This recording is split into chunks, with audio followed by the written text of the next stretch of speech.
Hi, this is Paula with I Sell Norwich, and I'd like to take a few minutes today to talk to sellers and explain the right to list agreement. So this is what it looks like here in Connecticut, and as always, I let you know that I'm licensed in Connecticut. I'm a member of the Eastern Connecticut Association of Realtors, and this listing agreement is going to vary from state to state.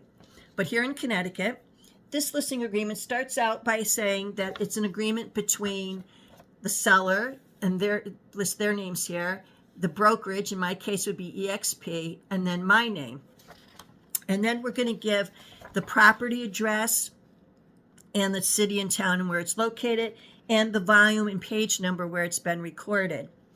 Also, it says here there's certain notices, and I'm just going to read them off to you. Statements required by Connecticut law. This agreement is subject to the general statutes prohibiting discrimination in commercial and residential real estate transactions. The real estate broker may be entitled to certain lien rights pursuant to Connecticut general statutes, and the amount or rate of brokerage compensation is not fixed by law. It is set by each broker individually and may be negotiable between you and your broker. So I've mentioned that before when I did the piece on commissions, that the commission is always negotiable. So then we're going to go down here, and it says that the owner authorizes broker to quote a sale price of. That's going to be the listing price. That's a price that you and your agent have already discussed, you've already decided on.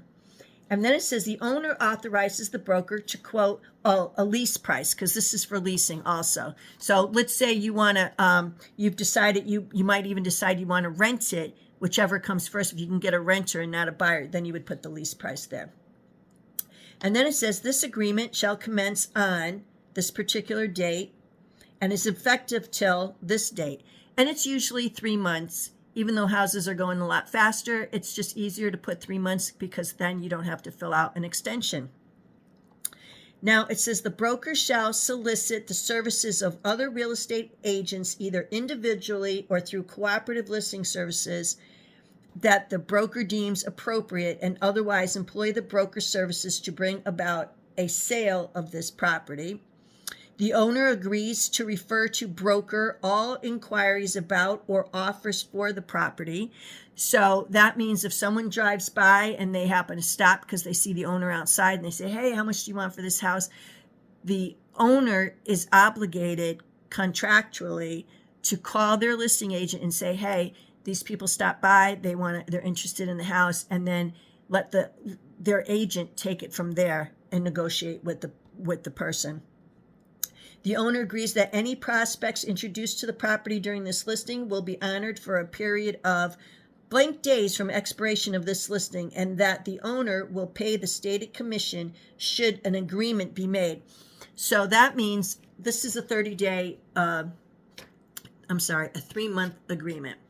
So that person who drove by and was looking at the house and then decided not to do anything about it, well, your contract with your listing agent just expired 2 weeks ago, and now they want to put an offer in on the house.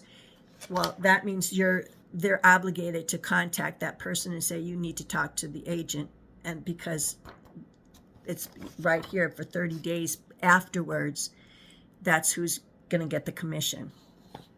Okay. And then it says that the owner agrees to pay a marketing fee of blank to include photographs, aerials, marketing packages. That's not with every case. If it's a $100,000 house, we're not going to have the seller pay to have pictures done of the house. If it's $1 million house, yes, maybe we'll have the seller pay to have some, big professional company come in and do aerial shots and what have you. So that's, depends on the house. And even if regardless if it's $100,000 or $1 million, if the seller wants it or not. Okay. And then it says, during the term of this agreement, if the listed property is sold or a customer procured, ready, willing, and able to buy the property for the price shown above, or for any other price, or upon such terms as may be agreed to by the owner will pay a commission as provided below. And then right here it says If the listed property is sold, the owner will pay the broker a commission of, and it's either a dollar amount or a percentage. We usually do a percentage. And so we're going to say 6%. And then, which is kind of like a standard. It's sometimes 5, usually 6. Again, it's negotiable, because keep in mind that 6%, as we said in the commission video, is split between the two agents. So really the listing agent's only getting 3%.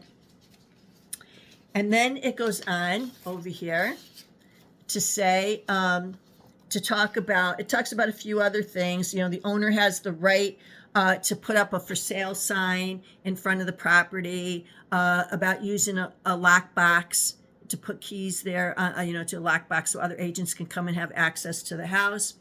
And then how the electronic record, that anything you sign through email or an electronic service is considered the same as if you were sitting there signing it in person. And then it has all the information. Everybody's going to sign this right here, the listing agreement, any owner that's on the deed. So if it's husband and wife, they both need to sign right there. The listing agent will sign right there as a representative of the broker. And then the information is all taken and put in the MLS. For sale signs go up, lockbox goes on the house, and hopefully we have a seller in no time at all. So if you have any questions, please ask them below in the comments. And if you find this to be helpful, please like, share, and subscribe. Thank you.